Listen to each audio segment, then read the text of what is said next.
On paye la plus grosse cagnotte de l'histoire du sport en Côte d'Ivoire. Le meilleur joueur a eu 5 millions de francs CFA. Juste un meilleur joueur. Et le meilleur buteur aussi a eu 5 millions de francs CFA. Et je mets au défi n'importe qui de me montrer une seule personnalité qui serait capable de réaliser une compétition pareille et payer une somme pareille sans financement bancaire ni subvention de l'État. Jonathan Morrison est un jeune entrepreneur ivoirien qui a lancé le tournoi Kam Tchen Tchen, devenu très populaire grâce à sa bonne organisation et aux grosses récompenses offertes aux gagnants. Son sérieux a attiré le soutien de stars comme Didier Drogba ou encore Yaya Touré, et avec son entreprise 13, il crée des projets dans le sport et travaille aussi avec la Fédération ivoirienne de football pour moderniser l'image du football en Côte d'Ivoire.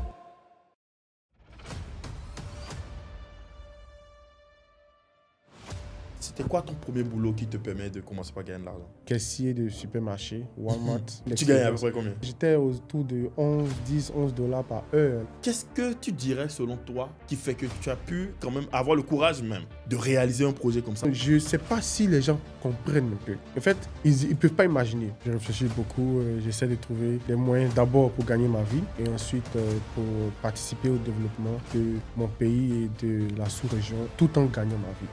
Dans le lancement du projet, quelles sont les difficultés que tu as rencontrées qui t'ont vraiment marqué en fait? Je suis victime d'une association, d'une conspiration de plusieurs personnes qui se sont rendues compte qu'ils ont un ennemi commun qui est Jonathan Morrison et qui collaborent uniquement dans ce sens-là. Toutes ces personnes-là, ils ne peuvent pas m'atteindre. La seule chose qu'ils peuvent atteindre, c'est mon image. Il y a des meilleurs joueurs, meilleurs buteurs qui n'avaient jamais eu 1 million dans leur main pour eux-mêmes. Ils se sont retrouvés avec 5 millions juste en participant à un sport. C'est quelque chose qui mérite d'être soutenu. Qu'est-ce que moi j'ai gagné? Moi, je n'ai même pas acheté de voiture en Côte d'Ivoire. Les gens pensent qu'on peut tricher, mentir et réussir. J'avais l'opportunité de vivre vraiment une vie de rêve avec tout l'argent que j'ai pu récolter dans la compétition. Mais j'ai tenu quand même mes promesses en payant la plus grosse cagnotte de l'histoire du sport en Côte d'Ivoire. Je n'arrive pas à comprendre quand je vois des chaînes de télévision qui disent que, ok, voilà, on a eu les droits de diffusion de telle compétition. On dépense des milliards pour diffuser des compétitions qui se jouent à 7000 km de nous. Pourtant, on a nos jeunes frères qui sont dans le pays. Il y a le sport le plus pratiqué de notre pays qui meurt faute de visibilité. Il y a beaucoup d'entrepreneurs qui nous écoutent. Pour quelqu'un qui a de la difficulté à faire connaître son projet, son business, quels sont ces 3 conseils-là que tu pourrais lui donner? Moi, je ne donne pas des conseils d'entrepreneuriat. Moi, je n'ai aucun conseil à donner à aucun entrepreneur. La manière la vie m'a tapé, la vie va vous taper aussi. Et vous allez comprendre et vous allez avancer. C'est tout. Est-ce que tu arrives parfois de perdre le sommeil, de déprimer et de ne pas être en bonne santé mentale? Si demain, on doit faire un paiement et qu'on n'a pas les moyens, on est paniqué dans tous les sens, oui, dans ce cas-là, il n'y a pas de problème. Mais on dit que, voilà, telle personne a dit, Jonathan Morrison est un paflotin. Ça peut jamais de la vie. Je préfère mourir même que de déprimer pour des commentaires des gens qui ne savent même pas allumer un ordinateur.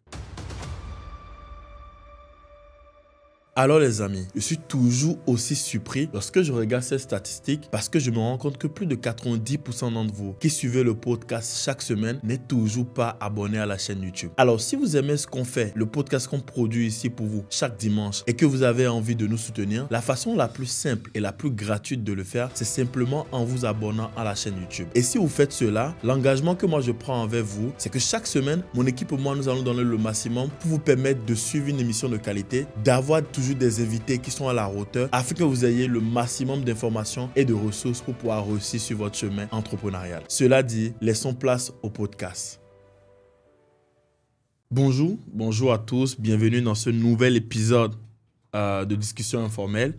Et aujourd'hui, on est là pour avoir une conversation informelle avec quelqu'un de spécial qui nous vient tout droit d'Abidjan, de la Côte d'Ivoire. Je veux nommer Jonathan Morrison. Merci beaucoup. Comment tu vas? Ouais. Comment tu vas, Jonathan? Super bien, merci. J'espère pareil pour vous. Ça va bien aussi. On peut se tutoyer. Hein? Ouais, bon, vous pouvez me tutoyer, mais moi, je suis beaucoup plus à l'aise. Avec le vous? Ah bon? Yes. Pourquoi? Bon, je pense que... C'est une habitude? En anglais, je pense que c'est... En anglais, c'est le you. Yeah, c'est vous, c'est beaucoup plus vous. C'est beaucoup plus vous? Yeah. Ok. Mais quand tu reviens dans le français... Je préfère vous voyez que tutoyer. Que tutoyer. Pour moi, c'est un peu trop rabaissant. C'est un peu trop rabaissant? Ouais. Ok. Il y a beaucoup de personnes qui me disent ça, Mhm. beaucoup de personnalités, et surtout la légende Didier Drogba. Didier Drogba, tu le vois toujours? Oui, il me demande de tutoyer, mais je Tu n'y arrives pas. Ouais. Bienvenue à Cotonou. Merci. Est-ce que Cotonou te traite bien? Super bien, j'adore. Tu adores Cotonou? Ouais, j'adore Cotonou. J'aime pas poser la question, mais comparativement à la Côte d'Ivoire. Ah, bon, la Côte d'Ivoire, c'est chez moi, hein, donc j'évite toute comparaison, mais j'adore Cotonou. Alors, tu es une personnalité, je crois dans l'une de tes interviews, tu disais que tu es l'une des personnalités les plus influentes de la Côte d'Ivoire, quelque part quand même, tu vois.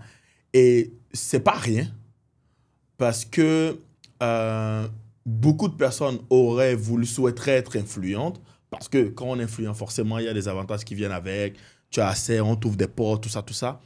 Mais c'est pas tout le monde qui est stratégique dans comment construire de l'influence, comment partir de zéro pour devenir influent. Et quand moi j'analyse un peu ton histoire, j'ai l'impression qu'on a un peu du Hollywood.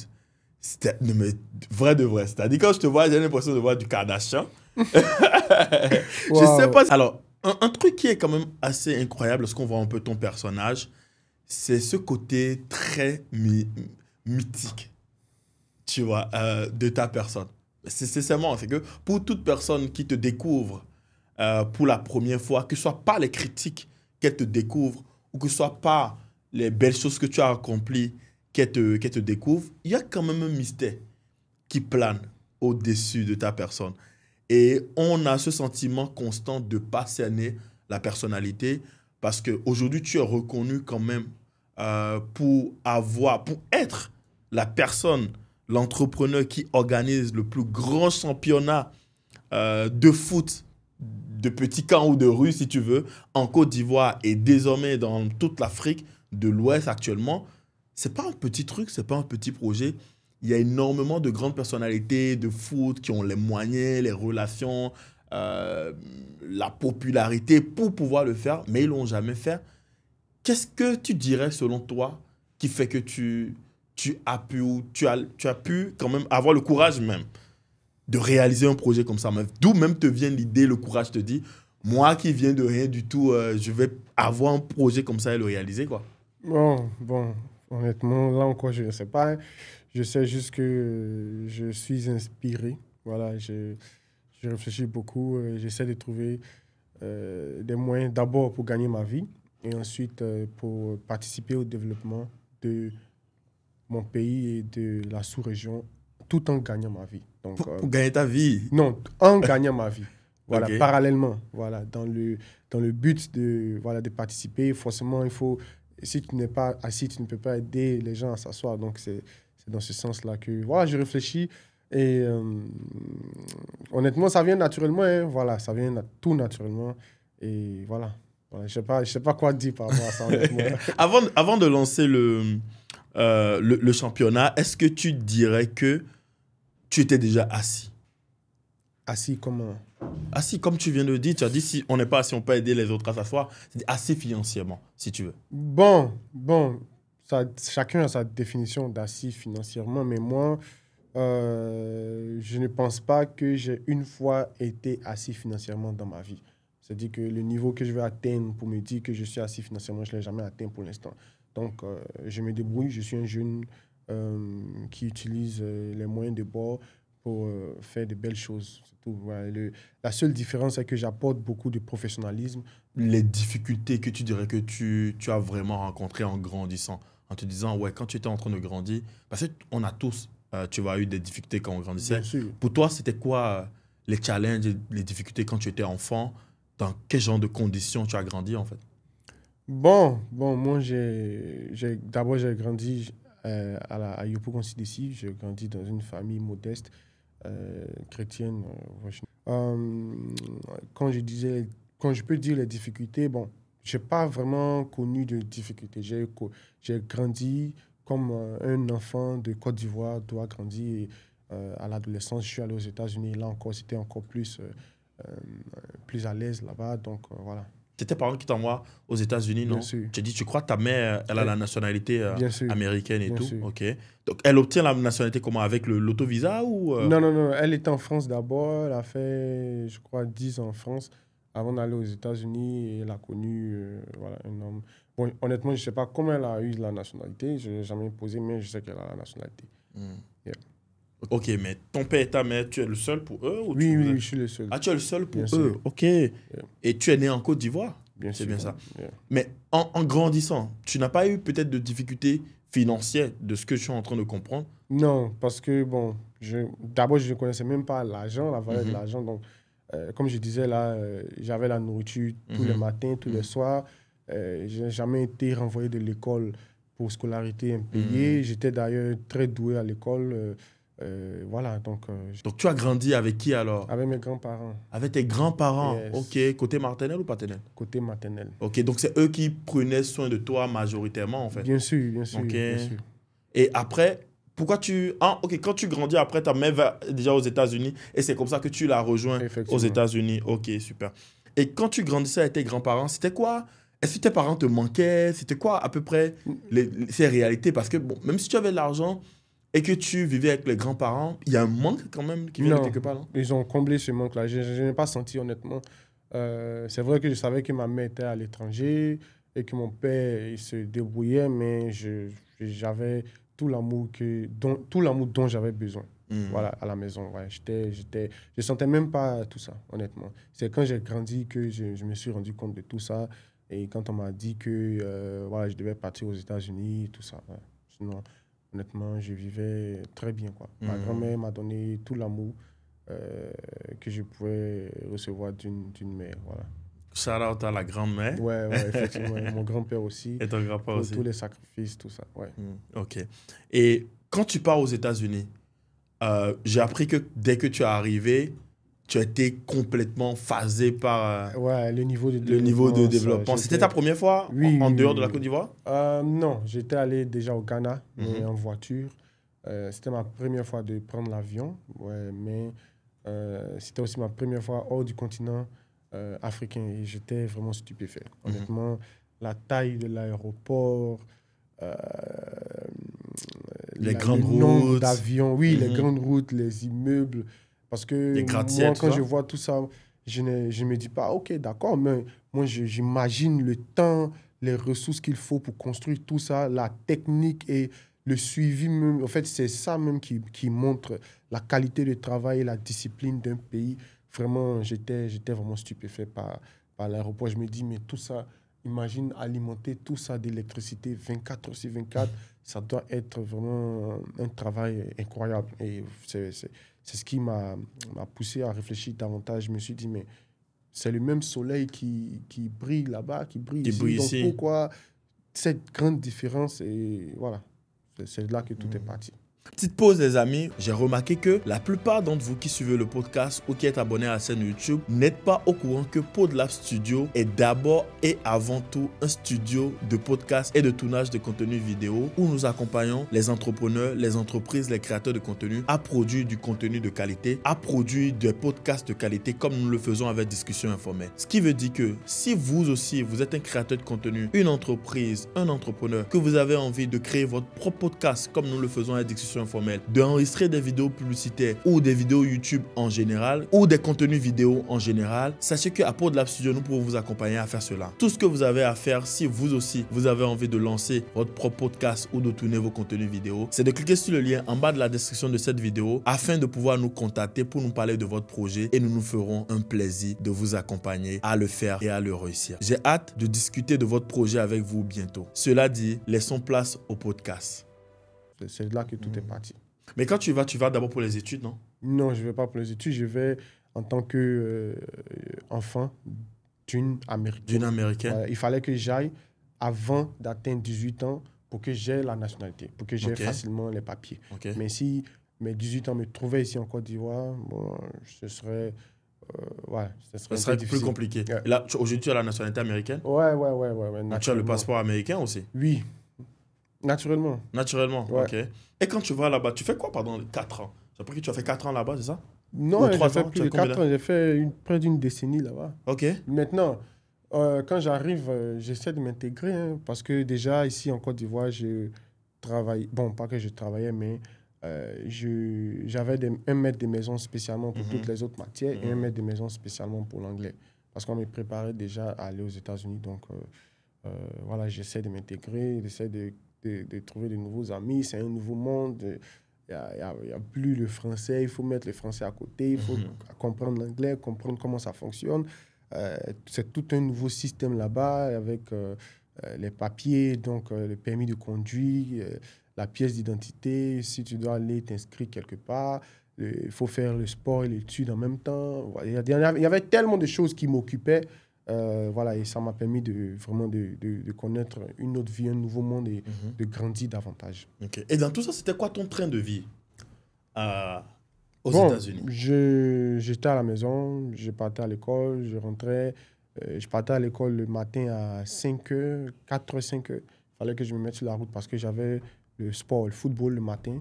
De 6 heures à 9 heures, il fallait maintenant aller en salle de bain, se laver et aller maintenant enfiler son sac pour aller suivre les cours à l'école.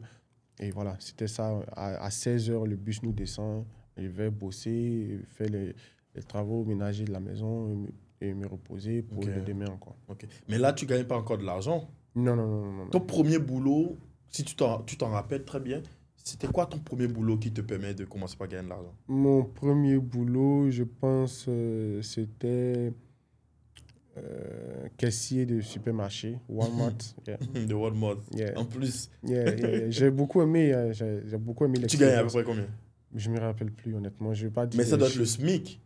Forcément, j'étais autour de 10, 11 dollars par heure. Là-bas, on est payé par heure. Donc, voilà.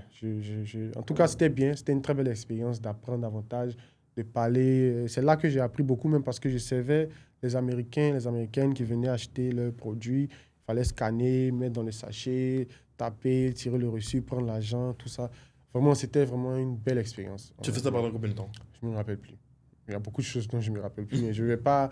J'ai décidé de ne plus dire des choses dont je ne suis pas sûr. Donc, ok. Et ton deuxième boulot après Walmart, c'était lequel?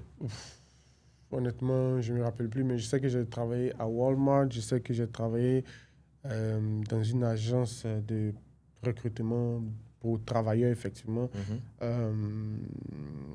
J'ai aussi collaboré avec plusieurs personnes sur des projets de design, de production audiovisuelle et d'applications mobiles, tout ça. Voilà.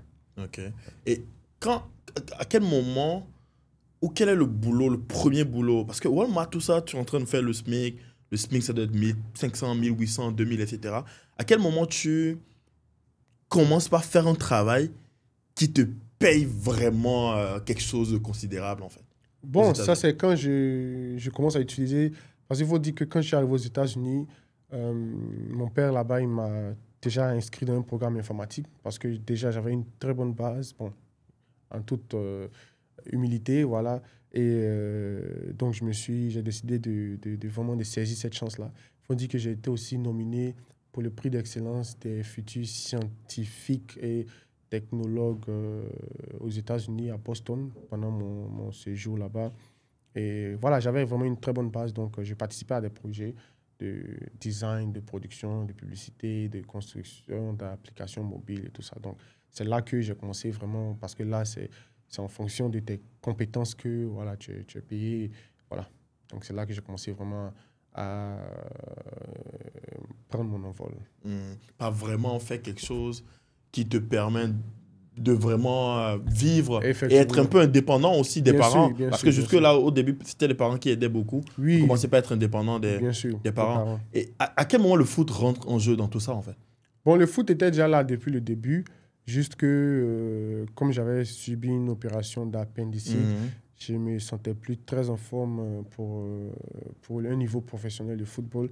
Et en plus, il fallait tellement de ressources. J'avais essayé plusieurs fois. Mais en même temps, non seulement il faut jouer, le foot, ça demande vraiment un investissement à temps plein. Il faut être dedans. Libre, il faut être dedans. Il faut être libre. Parce que jouer et aller travailler, aller chercher de quoi payer son loyer, tout ça, c'est vraiment difficile. Et donc, c'est dans cette optique-là que j'ai décidé de prendre une seule voie. De prendre la voie l'entrepreneuriat. de l'entrepreneuriat. Ok, donc tu commences par entreprendre déjà aux États-Unis, en fait.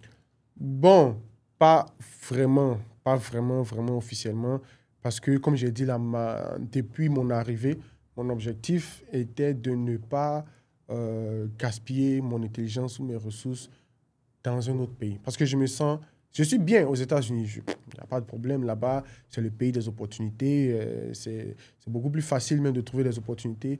Mais en tant qu'un homme et avec l'honneur, la dignité, la fierté qui m'anime jour et nuit, je ne me sens pas à l'aise. Parce que je regarde tout ça et je me dis, c'est des gens qui ont construit leur pays.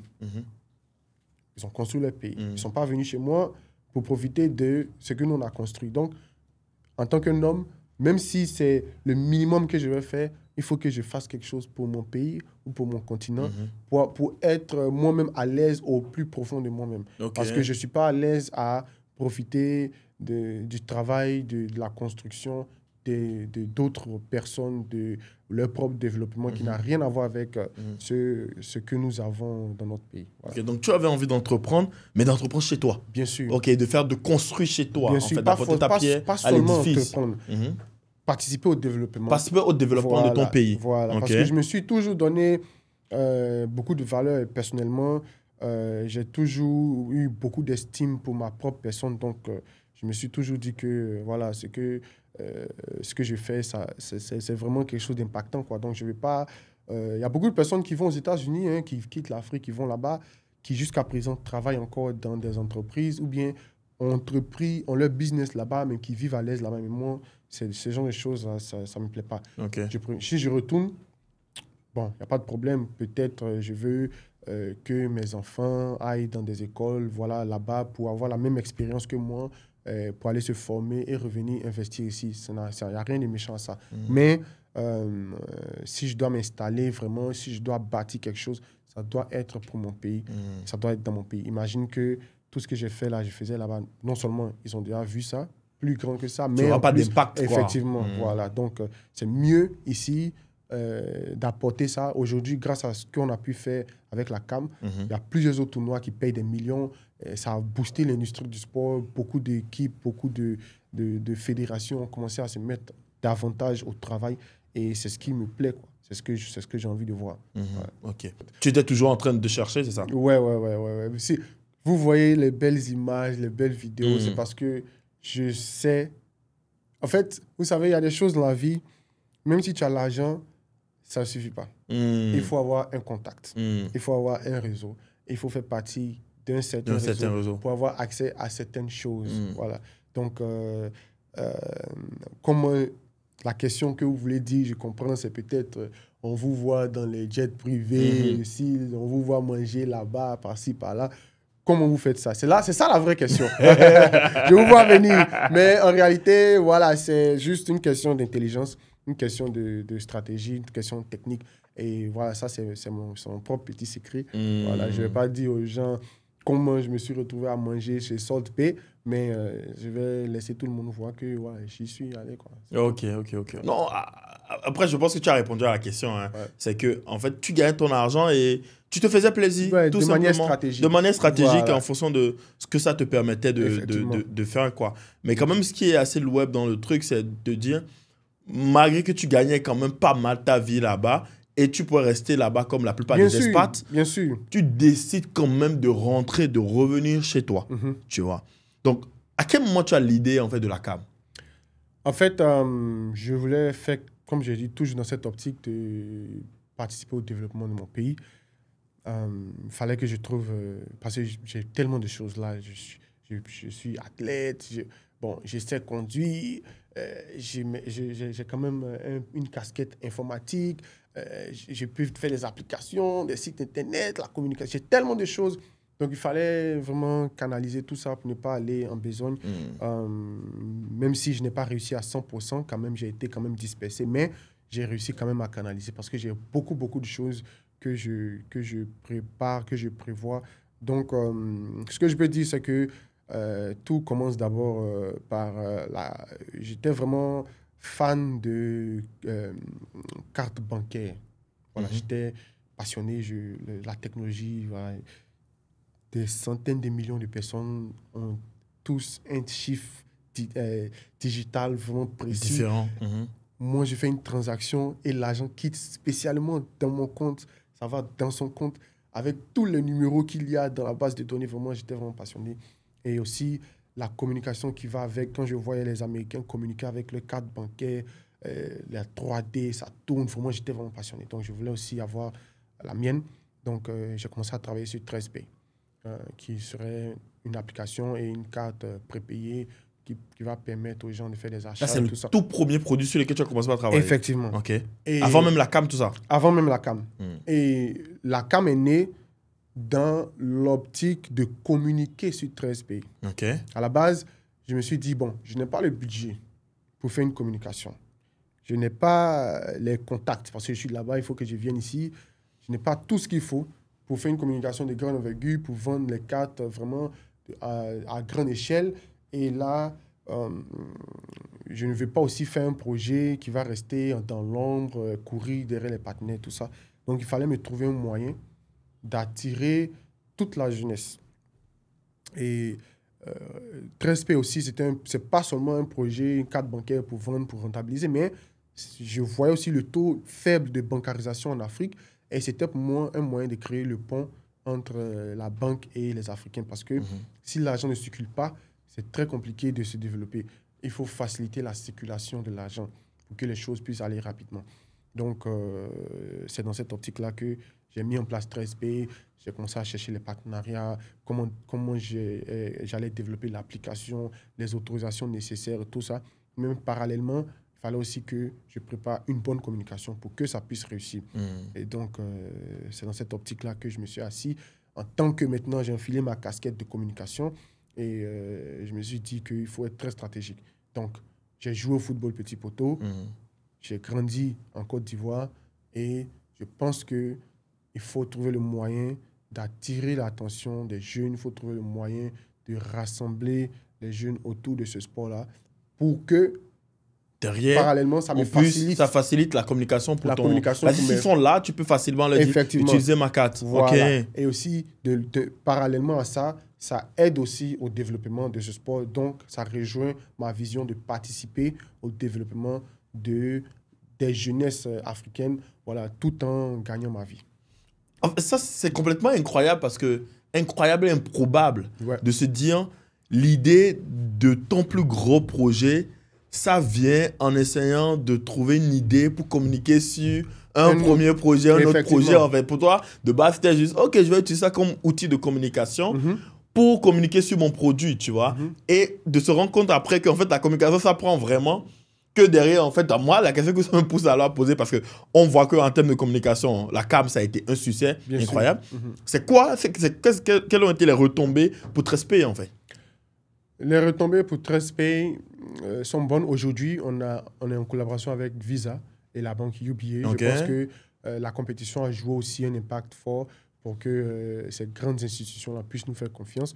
La carte est là, mais vous savez, une organisation pareille d'une compétition de telle envergure, ça demande beaucoup de concentration.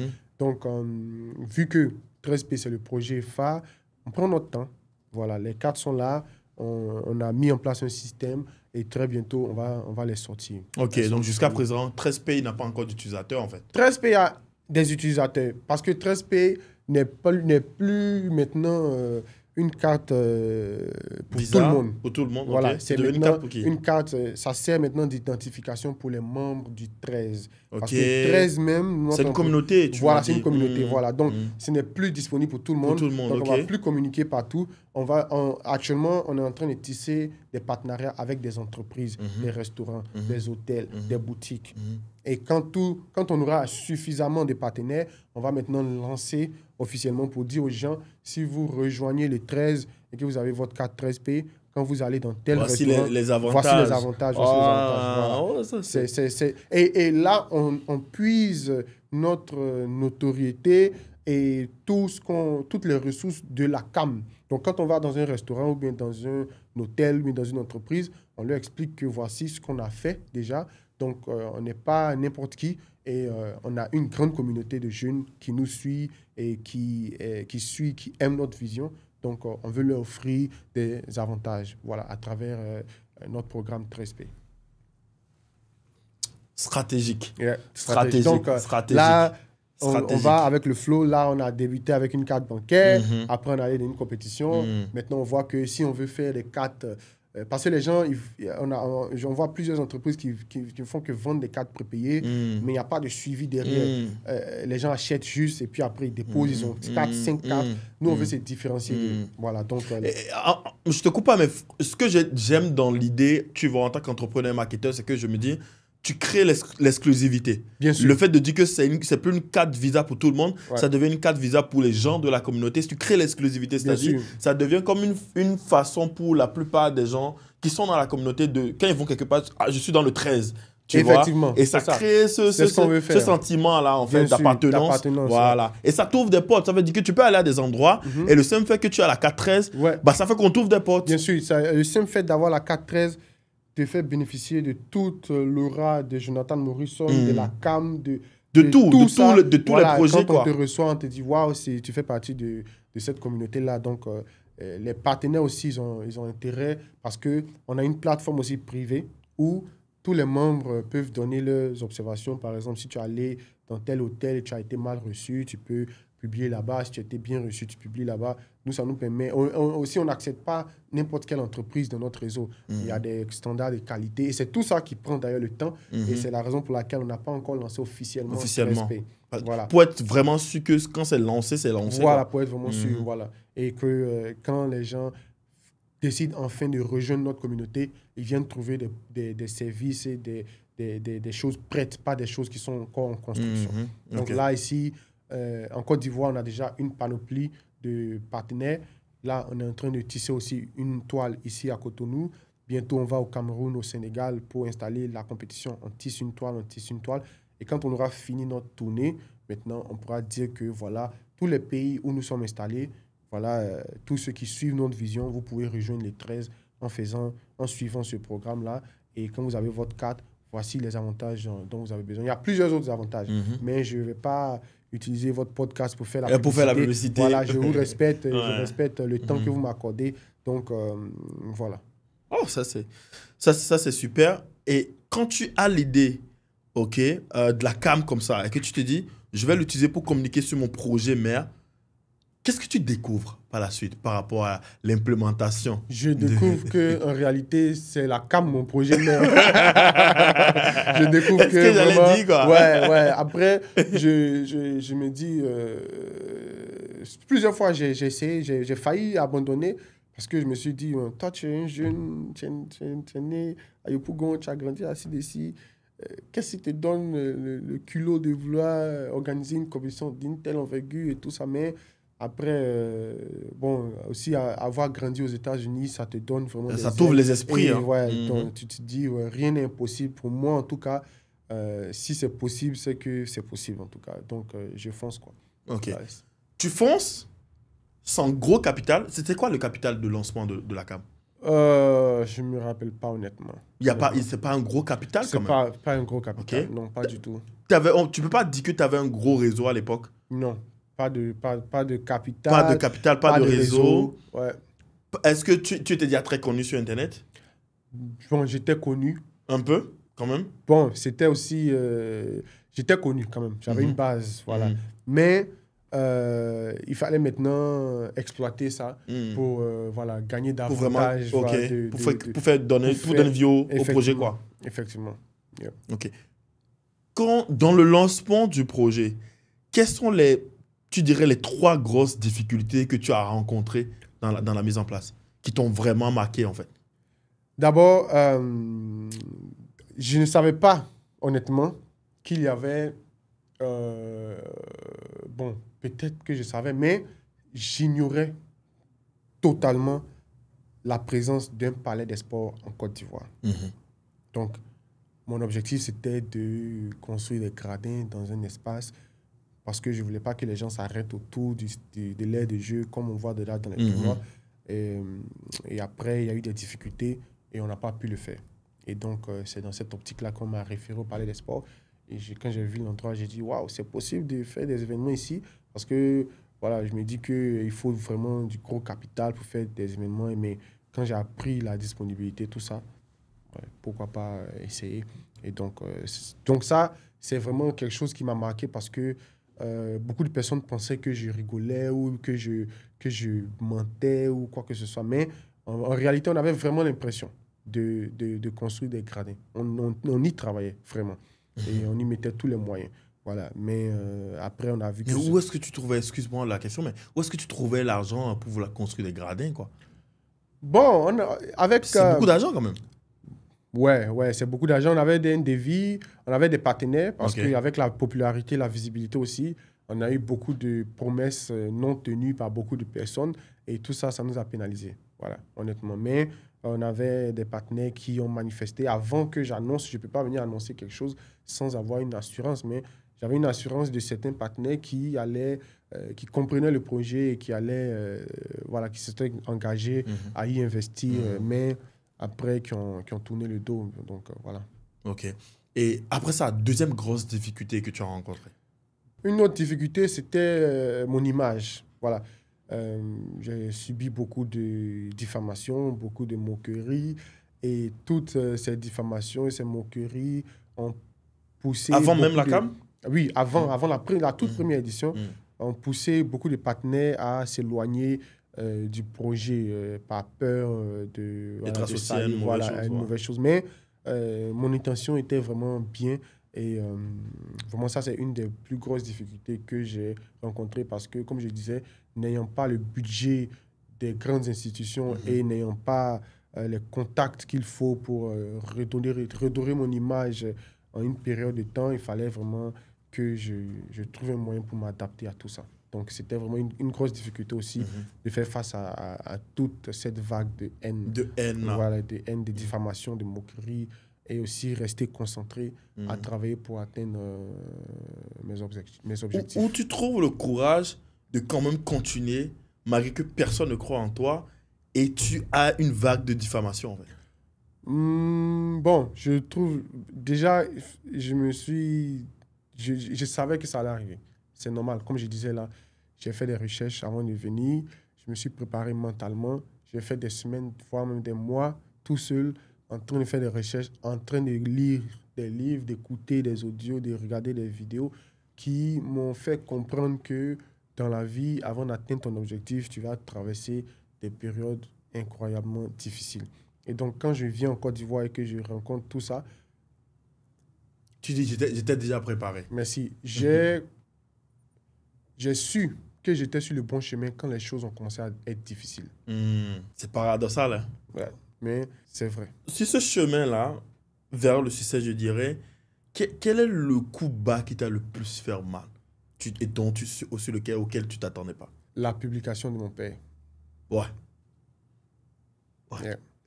Et c'est cette publication-là qui a percé un trou dans mon bateau et qui a donné l'ouverture, le feu vert, qui a ouvert la porte à tous ceux qui étaient contre moi, qui leur a donné le moyen, une raison, tout ce dont ils avaient besoin pour vraiment soutenir leur haine ou leur argument du fait que je ne suis pas une bonne personne, parce qu'ils voulaient me faire passer pour une mauvaise personne. Donc, vraiment ça, comme vous l'avez dit là, ouais, c'était vraiment... Ça a eu vraiment un effet très, très négatif. Et je pense que s'il n'avait jamais fait cette publication, beaucoup de choses allaient être très différentes. J'aurais eu beaucoup plus de soutien et les personnes qui se sont déchaînées sur moi n'auraient pas eu cette opportunité-là. Et vraiment, beaucoup de choses auraient été différentes. Mais bon, j'accepte ça comme ça. Aujourd'hui, j'ai laissé tout ça derrière. Mais là, j'ai répondu à votre question en toute honnêteté. En toute honnêteté, merci. Merci pour ça, parce que j'ai vu la publication, je ne m'attendais pas forcément à ce que ce soit ça, la réponse. Mais quand tu donnes la réponse, je vois l'honnêteté dans la réponse, tu vois. Est-ce que tu savais qu'il allait faire une publication pareille? Non. Tu l'as lu sur Facebook comme tout le monde. Ouais. Comment tu t'es senti quand tu as fini de lire cette publication? Bon, je me suis senti un peu mal, mais j'ai mis ça sur le compte voilà, des difficultés. Ouais. Est-ce que tu l'as écrit quand tu as vu la publication? Pendant qu'il faisait la publication, en fait, il n'y avait pas longtemps que j'étais revenu des États-Unis. Et pendant qu'il faisait la publication, j'étais encore chez lui même. Mes affaires même étaient encore chez lui. Je résidais Chez lui. Voilà, j'étais Donc, venu vous voyez visiter. tous les jours? Effectivement. Et le matin, avant de sortir même, en fait, je suis sorti de la même maison là où lui, Il est sorti, il voilà, habite aussi. Voilà, et j'étais au volant vers Siporex, pour ceux qui connaissent Abidjan. Et un de mes cousins m'appelle pour me dire qu'est-ce qui se passe. Je dis, mais qu'est-ce qu'il y a? Il dit, attends, je t'envoie quelque chose. Et c'est lui qui m'a envoyé la capture. Et c'est là que j'ai découvert, comme tout le monde, cette publication. Tu reviens à la maison le soir, là? Le jour-là, tu reviens à la Bon, maison? j'appelle mon oncle. Je le croise dans les parages. Et je lui en parle. Et c'est lui qui essaie de me remonter le moral. Voilà. Bon, le reste, je me... Oui, mais est-ce que tu reviens à la maison? Parce que Oui, je suis revenu pour tu parler. as quand même eu mal, en fait. Ouais, bon, moi, Vous j'ai en avez rarement parlé? mal.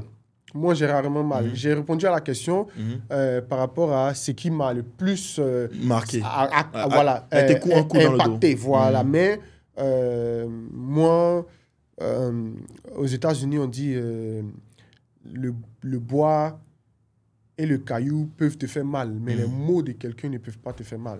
Voilà, parce que pour moi, la vraie douleur, c'est physique. Si tu ne m'as pas tapé, tu m'as pas touché, il n'y a rien que tu puisses dire. Mais il y a des trahisons qui font mal. Ouais. Surtout quand ça devient de personnes. Là, il s'agit maintenant de l'amour, si tu aimes quelqu'un.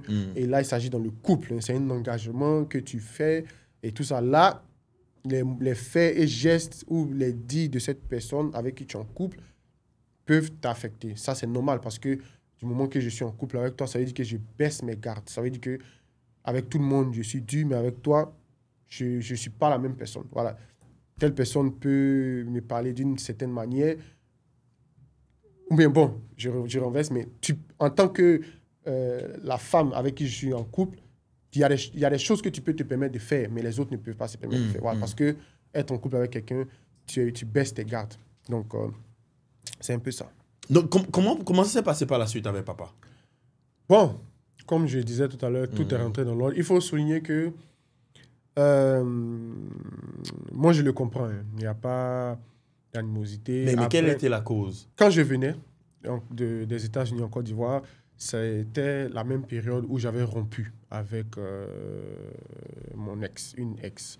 Et donc, dans cette même période-là, elle a entamé une vague de diffamation sur les réseaux sociaux. Et aussi, vu qu'elle avait le contact avec mes parents, elle lui a raconté beaucoup de choses vraiment désagréables. Et c'est dans ce sens-là qu'il s'est laissé emporter et qu'il a fait cette publication-là de manière... de manière spontanée. Et donc, voilà. Donc, après, j'ai compris. Et après un bon moment, les choses se sont calmées. Moi-même, je suis allé présenter mes excuses encore parce que le fils n'a jamais raison. Devant son père, je suis allé présenter mes excuses et il a même prié, il a même béni, il a même fait une publication pour rectifier tout ce qui a été dit sur les réseaux sociaux, tout ça. Mais bon, comme c'est pas quelque chose de négatif, ça n'a pas fait le même buzz que ce qui est négatif. Moi, ce que je me demande, c'est comment... Tu m'as dit tout à l'heure que les critiques pour toi, c'est la preuve que tu es sur la bonne voie. Et ça, c'est très profond. Mais en même temps, comment tu interprètes ça? Dans le sens où tu as un rêve qui va techniquement profiter à toute la jeunesse ivoirienne et africaine. Mais c'est comme si les gens sont contre ce rêve techniquement qui va faire du bien, en fait. Bien sûr. Bon, je les comprends, hein, c'est normal. Et je pense que si moi-même j'étais à leur place, peut-être j'aurais fait pareil. Donc, je ne les en veux pas. Moi, tout ce que je fais, c'est de me battre et d'essayer de convaincre les potentiels partenaires sponsors que c'est un bon projet. Parce que c'est moi, ma personne qui a attaqué. Le projet n'est jamais attaqué. Donc, voilà, avec les exploits qu'on a pu réaliser, malgré tout ce qui a été dit, ça montre que vraiment, c'est un projet solide, quoi. Voilà. Et en gros, le projet consiste à développer un sport local. Le football, le petit poteau, dont je parle tout le temps, qui est un sport local, qui peut créer des stars en Afrique. Aujourd'hui, il y a beaucoup de jeunes qui prennent le désert ou bien la mer Pour aller en Europe. pour aller en Europe, pour jouer au foot, pour devenir star. Mais l'Afrique peut créer ses propres stars avec un sport local. Voilà, le Real et le Barça qui vendent plus de maillots que tous les clubs sportifs réunis en Afrique, c'est vraiment incroyable. Ils vendent plus de maillots sur les territoires africains que tous les clubs africains. C'est fou. Ça n'a pas de sens. Ça n'a pas de sens. Ce sont des villes, des communes De l'Europe, d'un pays en Europe. à 7 000, 8 000, 6 000 kilomètres de nous. Donc, pourquoi ne pas nous-mêmes aussi créer nos propres stars ici avec notre propre sport, qui est d'ailleurs le sport le plus pratiqué partout en Côte d'Ivoire et même partout au Bénin ici. Parce que pour pratiquer ce sport, il suffit de 2 briques, un ballon et puis c'est tout. Voilà, déjà. on n'a pas besoin de paniers, on n'a pas besoin de grands poteaux, on n'a pas besoin de tout ça. Et même les joueurs sont même leurs propres arbitres. Quand on sort à 16h, il y a des jeunes qui jouent partout. Et pourquoi n'avons-nous pas encore développé ce sport-là, qui est techniquement, pratiquement et visiblement le sport le plus aimé et le plus pratiqué par tous les jeunes. Mais l'objectif n'est pas d'organiser la compétition. L'objectif est de développer ce sport. Qu'il y ait aussi d'autres compétitions qui naissent, qui soutiennent ce sport, qu'il y ait des investisseurs qui construisent des arènes, qu'il y ait des investisseurs qui investissent dans la production d'équipements sportifs, qu'il y ait des écoles, des universités qui intègrent ce sport-là dans leur programme. Lycée, oui. Et c'est ça. Un peu comme aux États-Unis, effectivement, arriver à ce niveau-là, nous-mêmes, on ne peut pas tout contrôler. Notre objectif n'est pas de tout contrôler. Le football aujourd'hui n'est pas contrôlé par une seule entité. C'est des centaines de fédérations et de confédérations qui gèrent ce sport-là. Donc, nous, on veut développer ce sport-là. Voilà. Et pour moi, ce sera vraiment une marque, un pas que j'aurais fait. Et à ce moment-là, je pourrais être satisfait de mon passage sur cette terre. Wow, le rêve, il est grand. Et on a beaucoup parlé de détracteurs tout à l'heure, mais on n'a pas parlé de personnes qui t'ont soutenu. Et parmi ces personnes qui t'ont soutenu, on a vu quand même une personne, la légende Didier Drogba, qui t'a beaucoup poussé, qui était beaucoup là dans le soutien et tout. C'est aussi une grande légende, mais je peux dire qu'il m'a félicité et j'ai saisi l'opportunité. Donc c'est que vous connaissiez avant la CAM, c'est ça? Non, bon, je le connaissais, bien sûr. Oui, mais lui, tu ne connaissais pas? Il ne me connaissait pas. Okay, j'imagine qu'il ne me connaissait pas. Okay, mais c'est dans la CAM qu'il t'a connu. Voilà, effectivement. Okay, et après qu'il m'ait félicité, j'ai saisi l'opportunité pour entrer en contact avec lui et voilà, l'inviter à la finale. OK. Et il t'a soutenu, genre quand tu l'as invité, il était d'accord, il t'a soutenu automatiquement. Bien sûr. Et ça, c'était vraiment le plus gros, le plus gros soutien de voir une légende de son niveau se déplacer, venir confirmer que c'était une réussite vraiment. Voilà, c'était vraiment marquant. Et on a vu aussi d'autres footballeurs comme Yaya Touré, etc., qui t'ont soutenu quand même et tout. Comment ça s'est fait? Est-ce qu'à chaque fois, c'est toi qui les contactes ou quand l'ampleur du projet ça a pris, oui, tu as commencé par avoir beaucoup d'aînés qui ont commencé par te contacter? Bien sûr, il faut savoir que la Côte d'Ivoire est un pays très solidaire, voilà, très solidaire et un peuple qui aime la qualité dans le travail. Donc, quand quelque chose est bien fait, forcément, tout le monde soutient. Je n'ai pas reçu de soutien que des personnalités, mais aussi de toute la jeunesse, toute cette population-là. Et j'ai même beaucoup de personnes qui me soutiennent qui me combattent ou bien qui me dénigrent ou bien qui m'attaquent. Je ne sais pas comment qualifier ça, mais j'ai beaucoup plus de personnes qui me soutiennent que des personnes qui sont contre moi. Ça, beaucoup. Il y a une très, très, très grande différence. Mais vous savez, si tout à l'heure, cette table-là est toute blanche et qu'on verse, on met une petite tache ici, et tout le monde va voir la tache, mais on va ignorer même l'ampleur de tout le reste qu'il y a. Voilà. Donc, c'est ça. Voilà. Il y a juste un petit groupe de personnes qui, au début, n'ont pas cru au projet et qui sont allés tellement loin qu'ils ne pouvaient plus faire marche arrière. Donc, ils sont obligés de continuer dans la bêtise, quoi. Tu penses que c'est des gens sur le chemin qui sont devenus des fans, mais qui ne peuvent pas l'assumer publiquement aujourd'hui? Ouais, je pense. Honnêtement, je pense. Ouais. Parce que, si tu ne vas fan de quelqu'un, tu ignores la personne Techniquement, voilà. Techniquement. Si tu es là encore à partager, commenter, que ce soit négativement ou positivement, ça veut dire que techniquement, tu aimes la personne. Ouais. Négativement, c'est tout. L'amour se manifeste de plusieurs manières. De plusieurs manières. Ouais. Donc, je le comprends. Ouais. Ok. Et aujourd'hui, tu es à Cotonou pour lancer la CAM ici.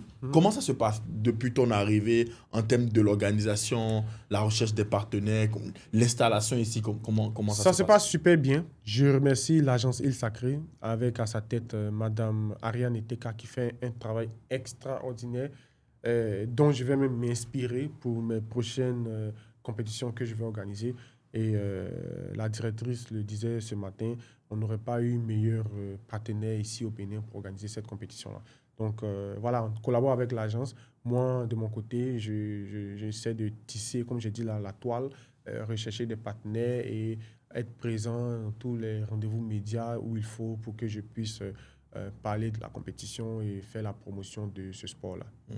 Alors, une chose qui a été très déterminante dans le succès de la CAM, c'est la communauté que tu as pu bâtir sur les réseaux et ta façon de vraiment ramener les gens autour du projet et à le soutenir. Moi, je me rappelle, dans la période quand j'étais allé en Côte d'Ivoire, j'avais un ami, Gary Jogbenou, à qui je fais un big up et qui me dit « Ah ouais, tu vois pas ce qui est en train de se passer là et tout, ah ouais, nanana, ouais, mais c'est complètement fou, tout le pays était en ébullition, etc. » Et même jusqu'au Bénin, dans la sous-région, tout le monde en entendait parler. Bien sûr. Tu vois? Ça, je salue la directrice générale, Madame Alice Beignet, qui a joué un rôle incroyable, déterminant dans la réussite de tout ce qu'on a fait, qui a apporté aussi beaucoup d'innovation et qui a couvert mes séquelles, mes tâches et mes faiblesses là où je ne pouvais pas. Vraiment, elle l'a couvert sans même voilà, attendre quelque chose en retour. Elle a adopté le projet, elle n'était pas obligée de le faire, elle avait voilà, une vie paisible et elle s'engageait. Donc là, je la remercie pour tout. Aussi, toute mon équipe qui est venue aussi, tous ceux qui ont participé à la compétition. Je ne peux pas dire que je suis la seule personne qui a fait réussir cette compétition-là. Donc, quand vous parlez de secret, le plus gros secret, vraiment, je dirais, c'est la collaboration de tous ces jeunes-là qui ont participé derrière à la réussite de cette compétition. Beaucoup parlé d'eux, mais il y a une qui a particulièrement retenu mon attention, c'est celle sur la redistribution à peu près, disons, des lots qui revenaient aux gagnants. De ce qui est communiqué, je pense qu'il y a une grosse enveloppe qui est communiquée normalement de 80 millions qui doit être distribuée. Et à Skip, il y a beaucoup de gens qui sont pleins et tout, etc., de ne pas avoir reçu l'argent, attends, nanana et tout. Quelle est toi ton interprétation de cette polémique-là? Bon, moi, je pense que c'est normal. Parce qu'on a pris du temps pour payer les cagnottes. Et c'est normal aussi qu'on ait pris du temps parce qu'il s'agit de grosses cagnottes. On a des partenaires qui payent en retard. On a des comptes nous-mêmes en interne à faire. On a beaucoup de personnes, beaucoup de charges. Donc, les cagnottes, on les fixe dans le but de... Les cagnottes qui étaient fixées d'abord étaient dans le but d'impacter, de montrer que c'est possible. Voilà, pour attirer l'attention des... Parce qu'on sait qu'on ne peut pas développer ce sport tout seul. Attirer l'attention des investisseurs, des personnalités ou tous ceux qui pouvaient participer au développement de ce sport-là, que ce soit avec nous ou bien que ce soit en aidant d'autres compétitions, d'autres fédérations. Nous, on n'a pas de problème avec ça. On voulait juste ouvrir le chemin. Et toutes ces polémiques autour des cagnottes étaient dues au fait que au sein même de certaines équipes qui participaient à cette compétition, il y avait des gens qui étaient techniquement contre nous, qui n'attendaient que la moindre heure pour nous jeter à la vindicte populaire. Donc, les cagnottes prennent quelques semaines avant d'être payés. Et là, on a des présidents de clubs qui vont informer la presse, qui n'ont pas reçu l'argent. La presse aussi qui est au rebond, qui attend juste la moindre chose pour faire un article, pour dire que les présidents n'ont pas reçu l'argent. On est seulement à quelques semaines après la compétition. Tout le monde en parle. En fait, je me dis qu'aussi, c'est l'Afrique, c'est le petit poteau. Ils ne sont pas habitués à ce genre de sommes. Sinon, les grandes compétitions prennent près d'un an, avant même, peut-être même plus d'un an, à payer les cagnottes. Mais bon, quand nous on le fait, ça devient un problème. Et comme je disais tout à l'heure, ils ne peuvent pas ignorer. Donc, c'est toujours comme ça. Sinon, les cagnottes qu'on a payées, tous ceux qui ont commenté, qui nous ont insultés ou qui continuent de nous insulter à cause de ces cagnottes-là, ils n'ont rien reçu dedans. C'est le président qui prend, il gère les joueurs, le staff de son équipe, c'est tout. Mais les gens qui sont dehors, ils ne gagnent rien à nous réclamer à chaque fois. Tout ce qu'ils savent, c'est qu'en en divulguant ça, en commentant négativement, ça peut faire fuir d'autres partenaires, faire penser à des partenaires qu'on n'est pas sérieux. Et c'est ça leur objectif, quoi, à propos de tout ce qui concerne la cagnotte. Sinon, on n'a jamais dit qu'on ne paye pas les cagnottes. On fait tout pour payer ces cagnottes. On paye la plus grosse cagnotte de l'histoire du sport en Côte d'Ivoire. Mais qu'est-ce qui a même motivé des cagnottes aussi grosses, en fait, avant même de parler de la motivation, je ne sais pas si les gens comprennent un peu. En fait, ils ne peuvent pas imaginer. Et je mets au défi n'importe qui de me montrer une seule personnalité, qui soit footballeur professionnel, ministre, DG, homme d'affaires, une seule personnalité qui serait capable de mettre son temps, son énergie, ses ressources, réaliser une compétition pareille et payer une somme pareille sans financement bancaire ni subvention de l'État. Une seule personnalité qui peut le faire. C'est-à-dire, en fait, la CAM a été organisée à 100% à ses fonds propres, quoi. Et avec l'aide des partenaires. Merci beaucoup. De manière stratégique, il y a les tickets, il y a les partenaires, on vend des espaces publicitaires, on vend des stands, on vend des gadgets, des goodies, des t-shirts, et c'est tout ça là avec... c'est un business, voilà, quoi. C'est un business, c'est un très gros business, mais très difficile aussi parce qu'il faut gérer plusieurs différentes... départements. En même temps. En même temps. Voilà, donc c'est ça. En fait, donc, comme je disais tout à l'heure, la cagnotte, ce qui nous a motivés, c'est plus le développement de ce sport-là. Voilà, parce que le premier coup fait la moitié du combat. Voilà, si on veut impacter, il faut se donner les moyens. Et c'est dans cette optique-là qu'on a calé cette cagnotte-là. Et les gens, ils banalisent ça. En fait, ils banalisent. Et moi, ça me... Je ne peux pas dire que ça me fait mal, mais ça me gêne un peu. Ils banalisent, ils ne réalisent pas que le meilleur joueur a eu 5 millions de francs CFA. Juste un meilleur joueur. Et le meilleur buteur aussi a eu 5 millions de francs CFA. Ouais. 5 millions cash pour un jeune qui n'a rien. Il y en a même, c'était leur premier million. On a dit qu'on vient créer des milliardaires. On a commencé par créer des millionnaires. Parce qu'on a créé des millionnaires. Parce qu'il y a des meilleurs joueurs, meilleurs buteurs qui n'avaient jamais eu 1 million dans leur main pour eux-mêmes. Et aujourd'hui, ils se sont retrouvés avec 5 millions juste en participant à un sport. C'est quelque chose qui mérite d'être soutenu. Qu'est-ce que moi, je gagne? Moi, je n'ai même pas acheté de voiture en Côte d'Ivoire. Tu n'as pas de voiture aujourd'hui? J'ai pas de voiture en Côte d'Ivoire. Parce qu'il y a la directrice qui avait sa voiture, et c'est sa voiture qu'on conduit quand on est au pays, pour organiser une compétition, et j'ai réussi mon pari. Donc, normalement, tout le monde devait être bouche bée, mais ça continue toujours. Donc, je me dis qu'il faut que je commence à m'habituer à tout ça. Parce que voilà, ça peut... aussi longtemps qu'on va réaliser des exploits, il y aura toujours des gens qui vont discréditer nos efforts et qui vont attendre la moindre faille pour nous attaquer publiquement, salir notre image et tout ça. Parce que toutes ces personnes-là, ils ne peuvent pas m'atteindre. La seule chose qu'ils peuvent atteindre, c'est mon image. Parce que là, je ne contrôle pas. Tu peux contrôler ton image dans le sens de ce que tu fais, mais tu ne peux pas contrôler ton image dans une propagande. Parce que je suis victime d'une propagande.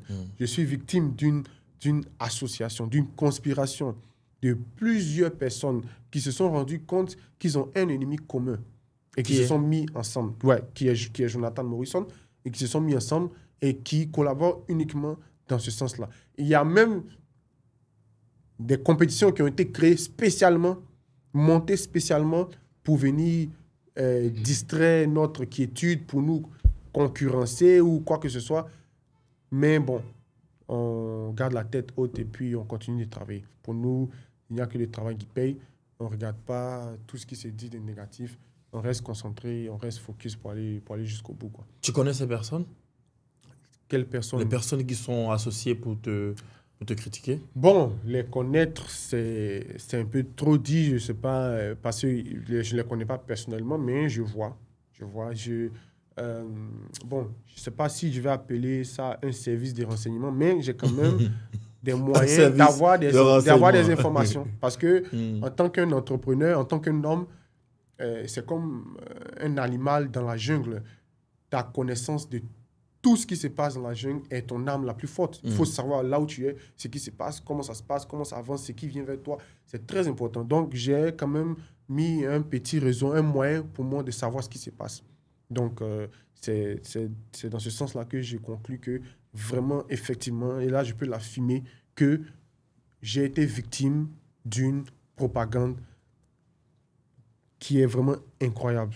Et je pense que ils ont quand même réussi leur coup à faire croire à beaucoup de personnes qui m'ont jamais vu, qui m'ont jamais connu, que j'étais une mauvaise personne. Mais je pense que la réussite de leur coup ne suffit pas parce que je suis plus fort que ça. Et voilà, avec le temps, les choses vont de mieux en mieux. Et il y a beaucoup de personnes qui voient les faits, qui n'écoutent pas ce qu'on leur dit, qui voient, qui savent qu'on est dans le concret, on fait quelque chose de bien. Et moi, je ne regarde pas tous les bavardages, moi je regarde les exploits, ce qui a été réalisé. Et là, pour l'instant, je suis conscient que très peu de personnes peuvent s'asseoir à ma table en termes de réalisation Tu pour me la disais jeunesse. ça tout à l'heure. Ouais. Il y a très peu de personnes qui peuvent s'asseoir à ta Bien table. sûr, Même bien sûr, pour et je suis discuter fier. avec toi. Hein. Oui, bien sûr, et je suis fier de ça. Mais je reste humble. Hein. Je reste humble, je reste ouvert. Il y a des gens qui me voient dans la rue qui n'imaginaient même pas. Beaucoup de personnes m'ont dit, mais boss, tu ne mets pas les protocoles, tu es simple comme ça. Et non, moi, je veux être simple. Hein. Je veux être simple. Je veux rester clair, aussi clair que possible. Parce que j'ai vu, je n'ai rien fait de mal. Bon, je peux faire des erreurs, mais je n'ai rien fait intentionnellement de méchant depuis que je suis venu en Côte d'Ivoire, même depuis que voilà, je suis sur cette terre. Mais je vois déjà ce que les gens me réservent à la moindre erreur. Donc, mon objectif est d'être le plus clair possible pour que je n'ai rien à me reprocher, pour vivre une vie paisible et pour servir d'exemple à tous les autres jeunes qui me suivent. Voilà, honnêtement. Est-ce qu'avec polémique là et tous ces critiques-là, est-ce qu'il t'arrive parfois de perdre le sommeil, de déprimer et de pas être en bonne santé mentale? Non, jamais. Parce que j'étais burn-out, bien sûr, par les difficultés, pas par les mots des gens. Par exemple, si demain, on doit faire un paiement et qu'on n'a pas les moyens, bien sûr que ce soir, on est stressé, on tourne, on essaie de réfléchir. Si, comment dirais-je, il y a un partenaire, ceux qui ont compté pour gérer une charge, mais qui a décalé, vraiment, ça nous stresse et voilà, on est paniqué dans tous les sens. Oui, dans ce cas-là, il n'y a pas de problème. Mais pour dire que, voilà, telle personne a dit, Jonathan Morrison est un pafloté. Oh, non, ça peut jamais de la vie. Je préfère mourir même que de déprimer pour des commentaires des gens qui ne savent même pas allumer un ordinateur. Il y a une question qui revient souvent. C'est la question de savoir, est-ce que Jonathan Morrison est un milliardaire?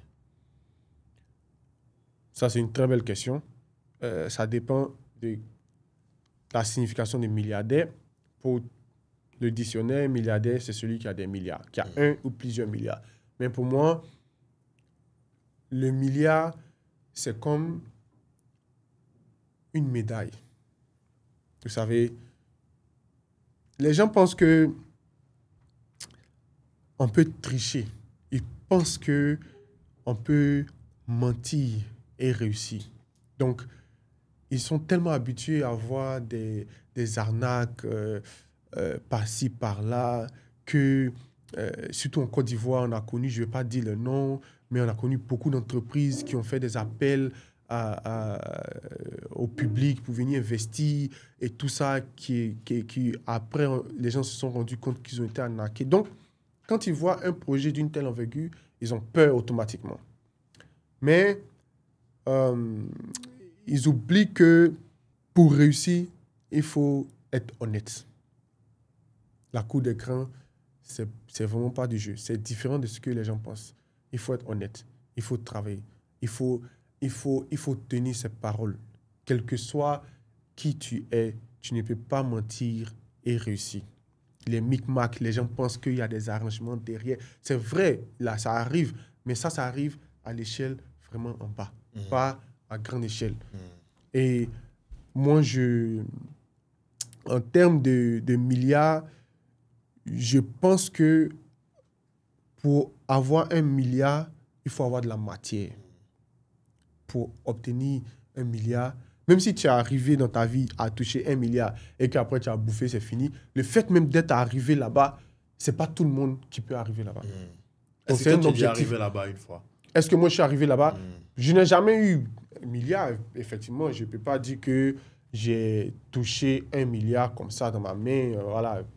Bon, pas vraiment, mais si on veut compter les entrées, les sorties des 3 éditions de la CAM et tout ce qu'on a dépensé, je pense que vraiment, bon, comme ça ne compte pas en tant que milliardaire. Je ne veux pas aussi m'affirmer en tant que milliardaire. Tu dirais quand même que si tu dois comptabiliser les entrées et les sorties, vous avez dépassé le milliard? Oui, ça, j'ai dit ça, bien sûr, ça c'est normal. Mais ça ne veut pas dire que c'est dans ma main. Parce non, ça ne veut pas que tu sois milliardaire. C'est une manière de dire que le chiffre d'affaires, ce n'est pas les bénéfices. Dieu merci que j'ai pu créer une activité qui a pu générer autant.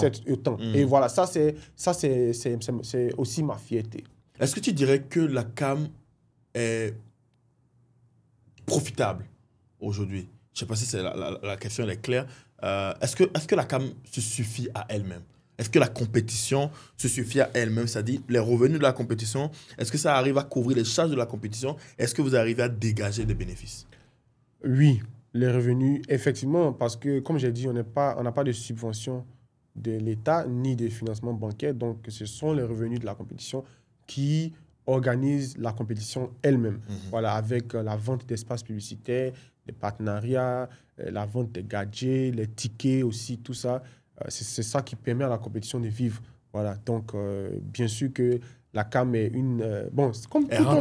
comme toute autre activité sportive, du moment qu'elle a de l'engouement et que le public suit et que les partenaires s'intéressent, bien sûr que ce sera rentable. Et parmi toutes vos sources de revenus, quelle est la source de revenus qui rapporte le plus? C'est la vente des tickets? Non, c'est le sponsoring. C'est le sponsoring des partenaires? Bien sûr, okay. le sponsoring des entreprises qui veulent vendre leur image et être sur la compétition. C'est ça. Ouais, c'est ça qui rapporte le plus. Dans toutes les compétitions sportives, parce que les tickets sont limités, il y a un nombre de places qui ne vont pas dépasser. Pourtant, un seul sponsor, tu peux avoir 10, 20, 30 sponsors.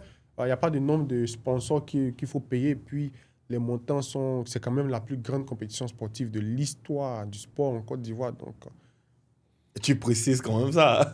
Je vais toujours préciser. Je ne vais jamais arrêter de préciser jusqu'à ce que quelqu'un batte mon record. Voilà. Donc, tu penses que c'est possible? C'est possible. Tout est possible dans la vie. Mais si quelqu'un le bat, je vais encore mettre un autre record. Voilà. Est-ce que Jonathan Morrison est en couple aujourd'hui? Est-ce que Jonathan Morrison est en couple? Bien sûr que Jonathan Morrison est en couple. Tu n'es plus un cœur à prendre? Ouais, ça fait longtemps que je ne suis plus un cœur à prendre. Hein. et bien sûr, je suis aussi très loyal. Hein, ouais, parce que je suis toujours occupé à travailler. Donc, tu es très loyal, ça veut dire qu'il n'y a pas de possibilité. Il n'y a pas de micmac. Hein. Donc, les filles là qui tournent là, doucement. Ok. Jonathan, on se tire vers la fin de ce podcast. Déjà je m'apprête bien même à aller même dans le vif du sujet. Ok, vas-y. Allons-y. En tout cas, si tu as d'autres questions, n'hésite pas. Hein. Je vois que d'habitude, tu fais 1 heure. Les 2 heures même. Oui, mais avant... Pour moi, on peut aller jusqu'à 4, 5 heures. On m'a vu avant qu'on le démarre. On me disait ici que combien de temps ça doit faire ça. Donc, j'étais un peu... Est-ce que aujourd'hui... Toi, quand tu vois quand même ce que tu as accompli jusqu'à présent, est-ce que tu es fier de toi? Très fier. Quoi? Je suis très fier. Chaque jour, je dors, je me réveille. Je me rappelle que j'ai initié la plus grande compétition sportive de l'histoire du sport et que j'ai payé la plus grosse cagnotte de l'histoire du sport en Côte d'Ivoire et dans la sous-région. Je suis très fier et je suis très reconnaissant aussi à tous ceux qui ont participé à cette réussite-là. Et tu penses que ça va continuer de marcher? Oui, je pense. J'en suis sûr. Bien sûr, bien sûr. C'est pour ça que je me bats. J'espère, hein, je profite de ce canal-là pour inviter les entreprises, les institutions, les gouvernements à jeter un coup d'œil à ce sport-là, à cette compétition-là. J'arrive pas à comprendre pourquoi, après 3 éditions, qu'on a réussi avec une telle envergure, avec nos faibles moyens, on n'est pas encore été approché par des banques ou des gouvernements pour booster ce sport-là. Parce que, en fait, je sais pas, j'ai montré par A plus B que notre objectif n'est pas de s'enrichir d'abord à la base. Donc, quelqu'un qui vient soutenir, il est en train d'aider la jeunesse, pas Jonathan Morrison. Parce que si c'était pour m'enrichir, mais au lieu de 80 millions, je donne 5 millions de récompenses, ça me fait 75 millions que j'ai pour aller à Dubaï. On ne m'a jamais vu faire ça. On me voit toujours dans les habits simples. Je montre le bon exemple. Mon objectif, c'est de développer ce sport-là d'abord. C'est de développer ce sport. Moi, je dis toujours, si c'est pour gagner ma vie, d'abord, je sais conduire. Donc, si c'est gâté même, je prends mon woro, je commence à conduire, les gens montent, je cours, je gagne mon âge, je gagne ma vie. Je maîtrise l'informatique. Donc, si ce n'est pas le football petit poteau ou bien les organisations sportives, je peux créer une autre entreprise ou bien collaborer avec d'autres entreprises pour gagner. J'ai tellement de moyens de gagner ma vie. La musique, l'informatique, le design, la communication, l'audiovisuel. J'ai tellement de bagages dans mon sac. Mais je mets tout ça à la disposition de ce sport-là. Le football, petit poteau, ce sport-là qu'on voit là, c'est une mine d'or. Une mine d'or pour la jeunesse, une mine d'or pour l'économie même de la sous-région. Donc, je suis, comme on vous l'a dit tout à l'heure, je suis un peu timide vraiment devant les caméras. J'essaie de ne pas répondre à des questions qu'on ne m'a pas posées. Mais en tant qu'ambassadeur de ce sport-là et en tant que leader de la jeunesse, mon rôle, c'est d'interpeller les autorités, les grandes institutions, à jeter un coup d'œil, à soutenir ce sport-là. Et qu'ils ne regardent pas tous les mauvais commentaires parce que ça ralentit. Ce n'est pas à moi qui font du mal. Bon, aujourd'hui, les jeunes, tout le monde dit diminue la cagnotte. Il y a un jeune déjà qui a eu 5 millions en tant que meilleur joueur. Est-ce que ça, ce n'est pas une fierté? Est-ce que si ce sport-là grandit, les jeunes qui sont au primaire actuellement, au collège, ou bien qui ne sont même pas encore nés, demain, ils peuvent devenir des grandes stars aussi demain. Moi, je ne peux pas manger tout l'argent d'un sport à moi seul. Il y a des clubs, il y a des équipes. Les équipes vendent des t-shirts, des maillots dans leur ville. Notre objectif, c'est que les villes, les communes et les quartiers africains soient aussi représentés à l'échelle mondiale. Ici, comme c'est fait en Europe. Quand on parle de FC Barcelone, les gens croient que c'est le nom d'une ville. Quand on parle de Madrid, c'est le nom d'une ville. C'est tout. C'est une commune. Ils n'ont rien de spécial. Ils ont juste aimé le sport qu'ils pratiquent localement. Et l'ont poussé à un niveau. On dépense des milliards pour diffuser des compétitions qui se jouent à 7000 km de nous. Pourtant, il y a le sport le plus pratiqué de notre pays qui meurt, faute de visibilité. En fait, je n'arrive pas à comprendre quand je vois des chaînes de télévision qui disent que, OK, voilà, on a eu l'autorisation, on a eu les droits de diffusion de telle compétition qui se joue à 7000 km entre des villes et des communes d'un autre pays qui ne nous connaissent même pas. On a dépensé des milliards pour avoir l'autorisation de diffuser ces matchs-là. Pourtant, on a nos jeunes frères qui sont dans le pays. On a un sport qui est le plus pratiqué dans notre pays, dont le championnat national n'est même pas connu. Si ce n'est pas Jonathan Morrison qui va venir encore parler pour que les gens s'intéressent à ce sport-là, à part ça, personne d'autre ne participe. C'est pour ça que j'ai créé le mouvement Invest in Football, pour attirer les gens, pour dire que tout le monde peut investir. Même si tu n'es pas une banque, tu n'es pas un gouvernement, tu n'es pas aisé financièrement, tu peux investir en achetant un maillot. Parce que quand tu achètes un maillot, le bénéfice va chez le club, le président permet, ce bénéfice-là permet au président de payer les joueurs, et les joueurs-là, ça leur permet d'être dans de bonnes conditions. C'est toute la jeunesse qui en bénéficie. Si tout à l'heure, une banque ou un gouvernement nous appelle et nous aide vraiment à développer ce sport-là, c'est pas nous qui allons bénéficier, c'est la jeunesse de ce pays ou de cette communauté-là qui va bénéficier. Parce qu'on a montré les preuves. Les jeunes ont eu 80 millions et ils n'ont aucune autre... Il y a plus de 75 fédérations en Côte d'Ivoire, plus ou près de 75 fédérations, bon, autour de 75 fédérations. Et nous avons payé la plus grosse récompense de l'histoire depuis que la Côte d'Ivoire a eu son indépendance jusqu'à présent. Aucune autre fédération, des fédérations qui sont subventionnées à des milliards, n'ont pas payé cette somme, n'ont jamais payé cette somme-là. Nous, on l'a fait. Pas pour se vanter, mais pour montrer que c'est possible, pour attirer l'attention des grandes institutions. Parce qu'on sait qu'on ne peut pas développer ce sport-là seul. On va à un rythme vraiment lent parce qu'on n'a pas les grandes ressources. Quand on regarde la CAN qui a été organisée en Côte d'Ivoire, qui a nécessité que le gouvernement investisse, je pense, 500 milliards, si je ne me trompe pas, mais c'est beaucoup d'argent, c'est beaucoup de ressources qui ont été mis à disposition de cette organisation-là pour qu'elle organise cette compétition-là. Et moi, mon objectif, c'est d'attirer les regards, c'est d'attirer l'attention des gouvernements, des institutions, des banques sur ce sport-là. Parce qu'il peut créer une vraie industrie sportive en Afrique. Il peut vraiment créer une grande industrie sportive en Afrique qui va bénéficier à des générations et des générations. Nous, on a déjà planté le décor et je profite de ce canal pour lancer cet appel-là, pour ne pas vraiment trop parler et aller dans tous les sens. Merci beaucoup. Et je crois que l'appel sera entendu. Hein. Moi, l'une des dernières questions que j'ai pour toi, c'est quelles sont les 3 grandes leçons, business si tu veux, ou de vie si tu veux, que tu as apprises de ton parcours? Les 3 grandes leçons est que d'abord, il faut être patient. Parce que bon, moi, je suis patient, mais il y a beaucoup de personnes qui ne sont pas patientes. Et ça ralentit même. Quand tu n'es pas patient, ça ralentit beaucoup de choses.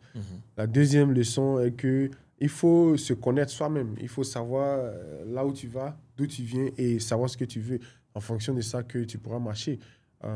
Donc, j'ai appris moi-même à me connaître. J'ai appris à décider, à savoir ce que je veux faire de ma propre vie et ce que je vais retenir de ce que les gens pensent et ce que je veux que les gens retiennent de moi. Donc, ça, c'est une leçon vraiment. Et la troisième leçon aussi que j'ai appris dans tout ça, c'est que il ne faut pas faire confiance à tout le monde. Et surtout, ça, c'est l'archevêque Kodja Vincent qui a dit un jour dans sa prédication, et ça m'a vraiment marqué, ça m'a vraiment marqué. Il a dit, c'est pas tout le monde qu'on aide.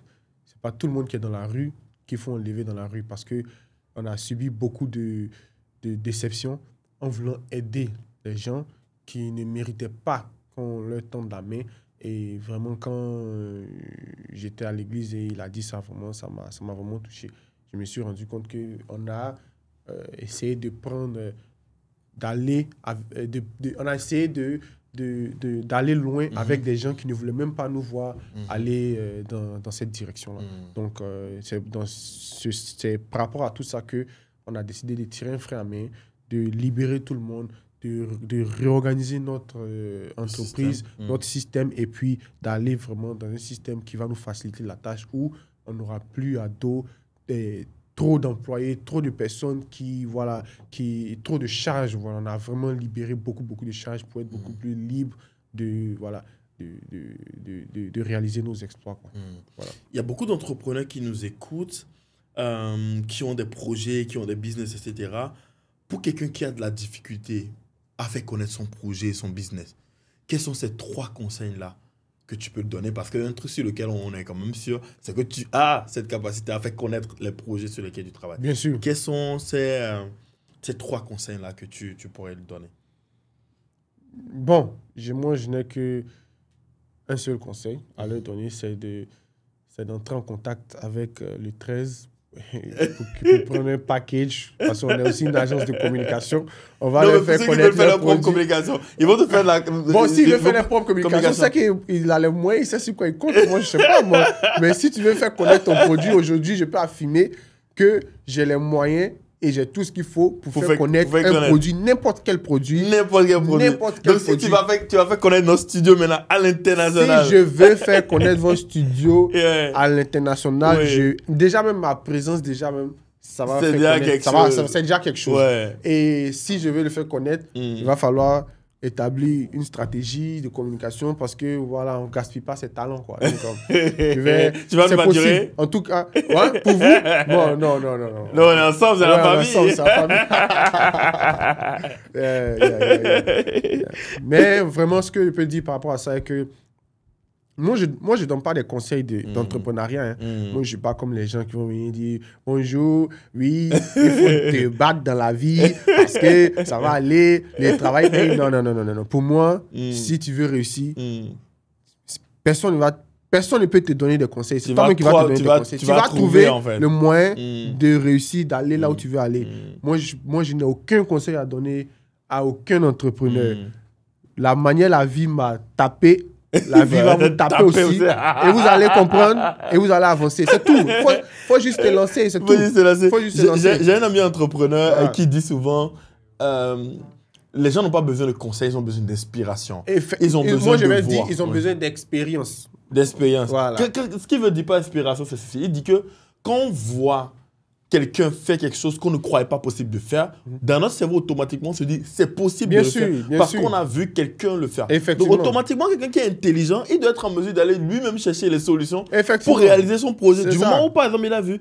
Mais Jonathan Morrison s'est levé pour créer tout un championnat de football de petits poteaux dans un monde où plein de personnes qui sont mieux positionnées pour faire ça n'ont pas pu le faire.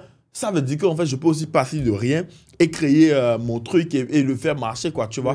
Et du moment où tu as cette inspiration-là, ton cerveau s'ouvre. C'est comme quand toi, tu vas aux États-Unis, tu vois ce qui est possible là-bas, tu te dis, mais pourquoi est-ce que nous, on ne fait pas ça ici? Tu vois, aux États-Unis, c'est normal d'être à l'université et de se faire approcher par une marque parce qu'on joue au basket dans son université. Bien sûr. Et de signer des deals de millions de dollars. De millions. Bien sûr. Tu vois? Mais chez nous, pourquoi est-ce que ce n'est pas comme ça? Et tu prends l'inspiration là, tu trouves maintenant des solutions pour réaliser toi ton propre projet. Donc le plus important, c'est l'inspiration au fond. Bien sûr. Et la détermination aussi. Hein. Il faut être déterminé, il faut être prêt à sacrifier tout ce que ça demande pour atteindre ses objectifs. Voilà. Avant, dernière question pour toi, 13 taxis, ça devient quoi? 13 taxis. 13 taxis. Actuellement, même si vous partez sur App Store, vous allez voir 13 taxis. Ça marche déjà? Ça marche, mais on n'a pas lancé officiellement. Pour des raisons de Google Play Store, on était à 2 doigts de lancer. Mais sur Google Play Store, l'équipe avec qui je collaborais avait publié, elle travaillait aussi sur plusieurs autres projets, plusieurs autres agences. Et elle avait publié une application pour une entreprise connue, une grande entreprise, et elle était vraiment mandatée. Elle a été mandatée par cette entreprise-là pour faire une application dans ce sens-là. Mais Google, l'algorithme, le robot, pensait que c'était une usurpation d'identité et que c'était une fraude. Donc, ça a fait sauter toutes les applications qui étaient liées à ce compte-là. Donc, il nous fallait résoudre ce problème-là pour publier l'application sur Play Store. Et donc, l'application était déjà passée sur App Store, mais sur Play Store, il y avait ce problème-là jusqu'à ce qu'après, je dise, bon, je vais tirer un frein à main et retravailler même encore 13 taxis pour améliorer certaines autres options et puis revenir plus tard avec. Donc, pour l'instant, on se concentre sur la CAM pour établir ça dans plusieurs pays. Mais 13 taxis, c'est ce que je disais tout à l'heure, les gens ne sont pas patients parce que c'est quelque chose qui, tôt ou tard, va arriver. Voilà. Donc, ce n'est pas un mensonge ou bien ce n'est pas... je sais pas comment les gens peuvent appeler ça, mais tôt ou tard, ça va y arriver. On va y arriver et ça va sortir. Mais là même, je vois même d'autres options, d'autres features qu'on peut ajouter pour améliorer davantage l'application. Jonathan, merci beaucoup. Ça, c'était l'avant-dernière question. Oui, c'est une dernière question. Oui, la dernière question, bien sûr. C'est... Bon, je vais dire l'avant-dernière question. Merci beaucoup. OK. Il n'y a pas de problème. Moi, je suis là. Même si tu veux, on reste... Hey, ma montre. Mais je pense que tu as ma montre. Je dis, bon, c'est pas grave. C'est pas grave. Ta plus grande qualité? Ma plus grande qualité. Selon toi-même. Bon, ça, c'est pas à moi de dire. Ta plus grande qualité selon toi-même? De dire, mais bon, ma plus grande qualité selon moi-même, c'est moi-même. C'est d'être Jonathan Morrison. Vous savez, la Terre existe depuis plus de 300 000 ans. Et vous avez la chance de vivre à la même époque que Jonathan Morrison. Donc, c'est une grâce. Ok. Et quel est ton plus grand défaut? Mon plus grand défaut, c'est, je dirais, la colère. Ah, tu t'énerves très vite? Non, je ne m'énerve pas très vite, mais c'est difficile pour moi de refroidir quand je suis énervé, en fait. C'est ça, c'est... Mais j'y travaille. On a vu que tu étais en train de produire un artiste béninois, Monzor, depuis que tu es arrivé. C'est quoi l'histoire? En fait, j'ai vu sur les réseaux sociaux sa vidéo qui était virale. J'ai vu aussi quelques commentaires qui se moquaient et des gens qui essaient de l'imiter, mais dans un sens de moquerie. Bon, il y a d'autres qui n'étaient pas forcément en train de se moquer, mais quand on rit comme ça de la personne, si elle n'est pas forte mentalement, ça peut vraiment la toucher. Et donc, moi, je vois en lui quelqu'un qui vit la musique. Quand on regarde son expression, l'expression de son visage, quand il écoute la musique, quand il chante, quand il fait des gestes, vraiment, on sait qu'il vit vraiment la musique. Et ce genre de personne, même s'il ne sait pas chanter, il va produire de la musique de qualité, quoi. Et je pense qu'il chante très bien, il est très talentueux. Et moi, comme je dis là, je suis amoureux de tout ce qui est artistique, tout ce qui est spécial, tout ce qui ne regarde pas l'environnement pour être. Donc, je ne savais même pas qu'il était béninois. J'avais l'intention d'apporter quelque chose, mais je me disais que, bon, il est peut-être au Niger ou au Burkina ou bien au Congo, un truc comme ça. Donc, ça va être difficile vu que moi, je suis au Bénin. Et un jour, j'ai vu... Il y a eu quelques jours quand même qui sont passés et j'ai découvert... Quelqu'un avait publié la vidéo et j'ai vu un commentaire qui avait mis le drapeau béninois. Donc, j'ai fait la capture et j'ai envoyé à une amie ici je lui ai demandé, ce gars, il est béninois? Et puis, elle m'a dit oui. Elle m'a dit son nom. En même temps, j'ai appelé Alain Kenneth, l'influenceur, le GOAT du Bénin. Et il m'a dit oui, qu'il connaît Monzor, c'est un artiste béninois. Et puis, j'ai dit, s'il te plaît, voilà, c'est une opportunité. Je pense que même c'est une très bonne chose qu'il soit béninois et que moi, je sois au Bénin dans cette même période-là. Donc, on va profiter pour essayer de faire quelque chose quoi, avec lui. Voilà. Et moi, comme je disais, je suis musicien.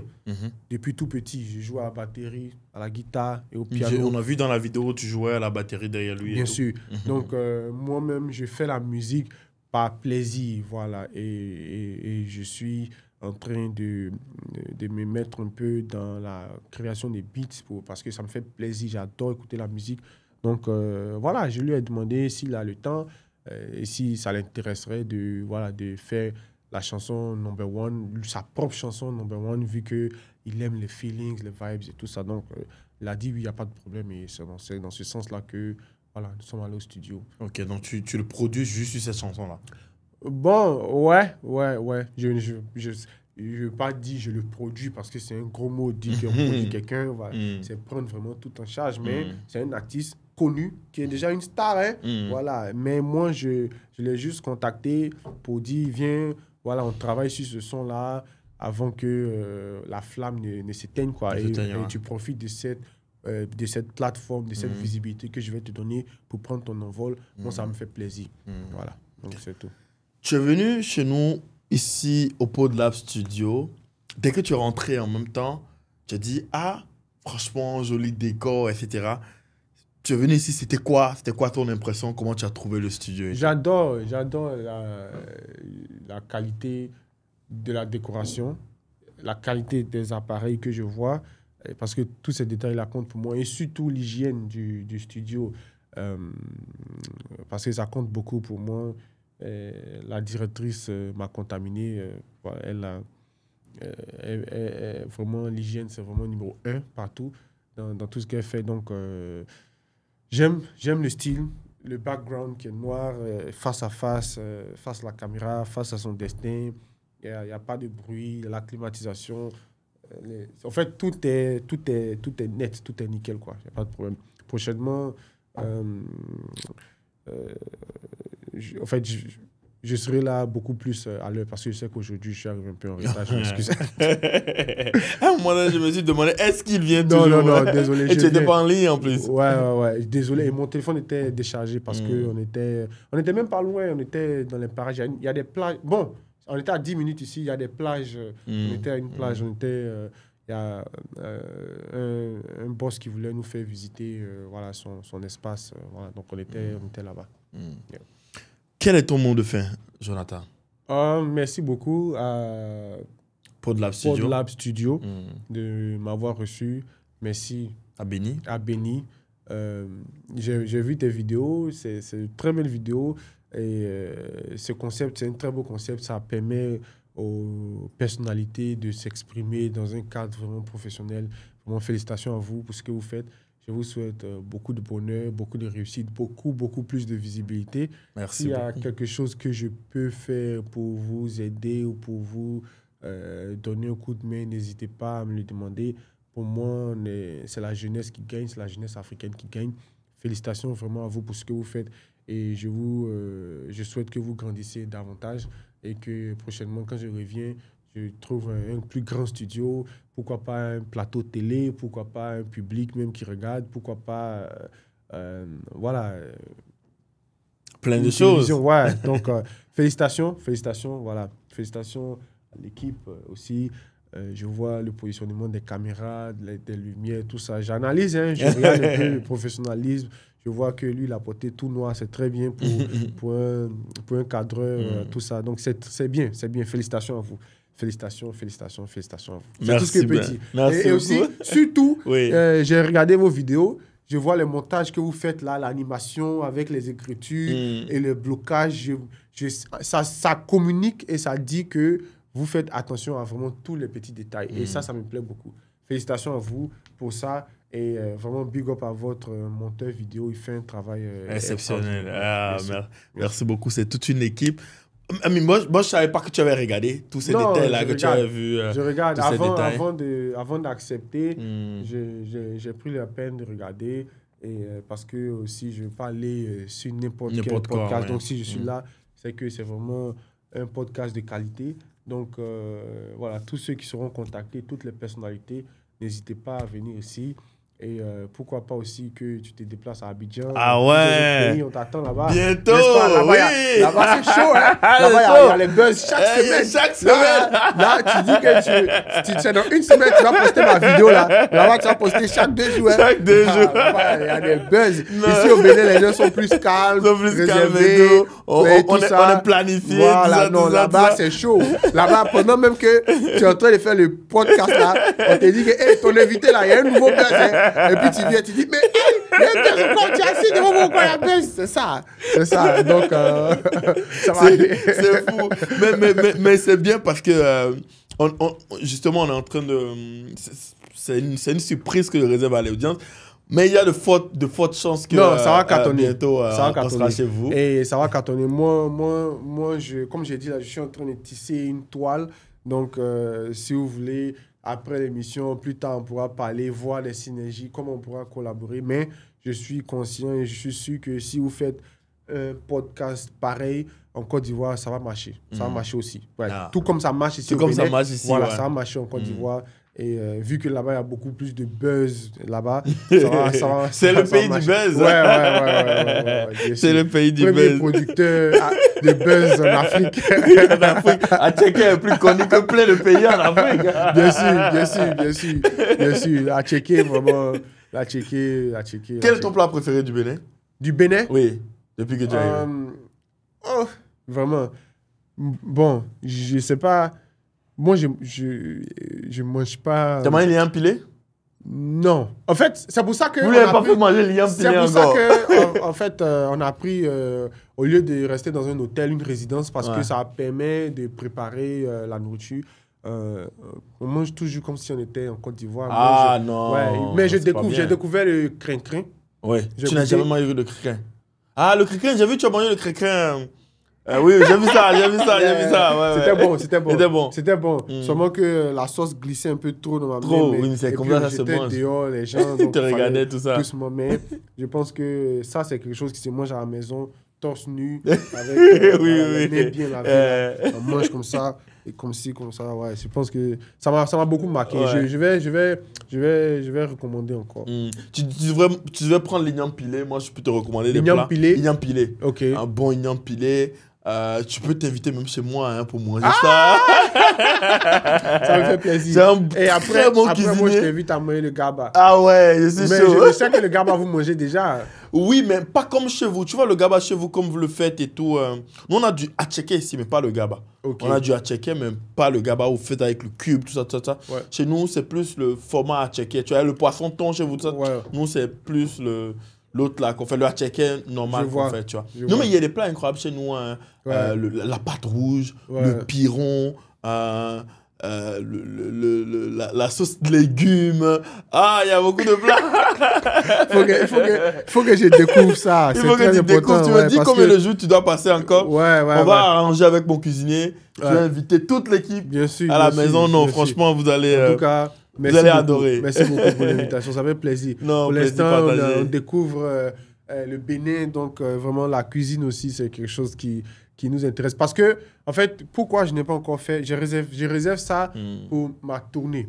Je vais faire une tournée béninoise dans les espaces culturels, traditionnels, historiques, touristiques du Bénin et faire des vlogs pour montrer à tous ceux qui me suivent à l'international qu'au Bénin, ici, il n'y a pas que le vaudou. Et les gens, contrairement à ce que d'autres pensent, ne se déplacent pas sur des balais ici. Voilà, ici, c'est vraiment un pays en développement, un pays qui a une histoire. Et c'est ce que je vais faire ressortir. Et dans ce vlog-là, dans ce courant-là, goûter, essayer devant les caméras pour la première fois les nourritures béninoises. Donner tes impressions. Donc c'est pour ça que je réserve ça pour le vlog. En tout cas, quand tu vas vouloir faire le vlog, il faut me faire signe parce que après ça dépend de qui te fait goûter ça aussi. Bien sûr, et où est-ce que tu vas manger aussi. Et surtout là que vous avez une bonne équipe de production audiovisuelle, on pourrait voir... on peut vous accompagner, tout ça, effectivement. Dans la réalisation de cela. Parce que ça va faire la promotion du Bénin et aussi c'est quelque chose que je vais faire dans tous les pays que je vais visiter où je vais installer la compétition. Je vais profiter de cette lucarne-là pour faire la promotion des cultures, des traditions de ces pays-là. De chaque pays. En tout cas, c'était un plaisir pour nous de t'avoir reçu, d'avoir eu cet échange-là. Moi, j'ai beaucoup aimé. Tu as apporté de la lumière sur beaucoup de sujets en toute transparence et j'ai beaucoup aimé ça. Tu t'es livré sur beaucoup de sujets qui sont personnels et sans qu'on ne rentre dans tout ce qui fait le bruit, que tout le monde adore, tout ça. Mais sagement, on a abordé les sujets qui comptent pour toi et que je crois qui comptent pour ton public, qui t'aime, qui t'apprécie. Les détracteurs auront toujours quelque chose à dire. Peu importe ce que tu fais, de bien, de mal, ils auront toujours quelque chose à dire. De toute façon, tout ce que tu fais de bien pour eux, ils vont toujours voir ça en mal. Mais on avance. Bien sûr. Malgré si Didier Drogba est critiqué, c'est pas nous. Je dis ça, moi, je dis ça toujours. Tu vois? Bien sûr. Donc peu importe ce que tu fais, on dit même Jésus ne fait pas l'unanimité. Effectivement. Donc, on ne peut pas faire l'unanimité, nous non plus. Bien sûr. Et j'ai mon mentor qui me dit toujours, on ne jette que la pierre aux arbres, à l'arbre qui porte des fruits, bien tu sûr, vois. Bien sûr. Donc, bon, si tu n'es personne, les gens n'ont rien à gagner en te jetant des pierres, il ne faut pas le faire, tu vois. C'est ça. Donc, merci à toi d'avoir accepté l'invitation. Je ne l'ai pas dit depuis, à savoir accepter l'invitation. Avec plaisir. Tu as un planning chargé. Mais de nous avoir accordé ce temps-là, près de 2 heures, c'est énorme. Bien sûr. Tu as respecté le format. Au début, j'avais peur. Quand j'ai su qu'on est venu en même temps, le temps était serré, donc j'étais un peu truc là. Mais j'ai vu, tu m'as permis de respecter le format et big up, merci beaucoup à toi. Et je pense qu'on va faire énormément de choses ensemble. Bien sûr. En tout cas, on garde le contact. Merci beaucoup à toute l'équipe de PodLab. Merci à tous ceux qui ont suivi parce qu'on est à la fin de la vidéo. Merci à tous ceux qui ont suivi la vidéo jusqu'à la fin. Je vous invite aussi à suivre aussi les prochaines interviews de PodLab qui met en lumière voilà, les personnalités je sais pas, les stars, les personnalités. Bon, c'est pas que les personnalités, sinon... Quel est votre... La plupart, c'est des personnalités qu'on invite. Ok, voilà. Mais tu vois, le nom du podcast, c'est Discussion informelle. Okay. Donc, l'objectif, c'est d'avoir une conversation informelle avec ces personnalités-là. Okay. Où on parle vraiment, on essaie vraiment de prendre un angle que tout le monde ne prend pas. Okay. Donc, on fait toujours l'effort de voir tout ce que tout le monde fait et on passe à côté, tu vois. D'accord. Donc, c'est d'avoir une conversation informelle. C'est pourquoi le setup, il est comme ça, le bien format, il est comme bien ça. sûr, bien sûr. Et, c'est très bien, c'est très bien. Voilà, en tout cas, je me sens à l'aise. Et si vous regardez la plupart de mes interviews, je n'ai pas l'habitude de me libérer comme ça, mais c'est très bien. Et j'espère que j'aurai encore une autre invitation ici. Ah ouais, avec si plaisir. vous avez d'autres questions, n'hésitez pas à me contacter. Avec beaucoup de plaisir que je vais revenir ici encore. Merci beaucoup, mon frère. Merci, Jonathan. On est ensemble. Merci beaucoup. Marche. La famille, abonnez-vous. Yeah. Mettez beaucoup d'amour dans les commentaires à Jonathan. On a dit quoi? Le but, c'est qu'on aura plus de commentaires positifs que de commentaires négatifs. Ouais. Dans les commentaires désormais, parce qu'il faut soutenir. Il n'y a personne qui fait ce que Jonathan fait à preuve du contraire, jusqu'à preuve du contraire. Donc, voilà, les gens vont toujours parler. Mais en Afrique, on doit se soutenir. Merci. Moi, je soutiens à mort jusqu'à demain, je soutiens encore. Parce que c'est l'action qui compte. Et comme tu l'as dit, tu es une personne qui est dans l'action. Une personne dans l'action, c'est reconnaître une personne dans l'action. C'est le plus important. Merci à vous pour le soutien, d'avoir écouté ce podcast jusqu'à la fin. On se dit au prochain épisode. Ciao. Merci.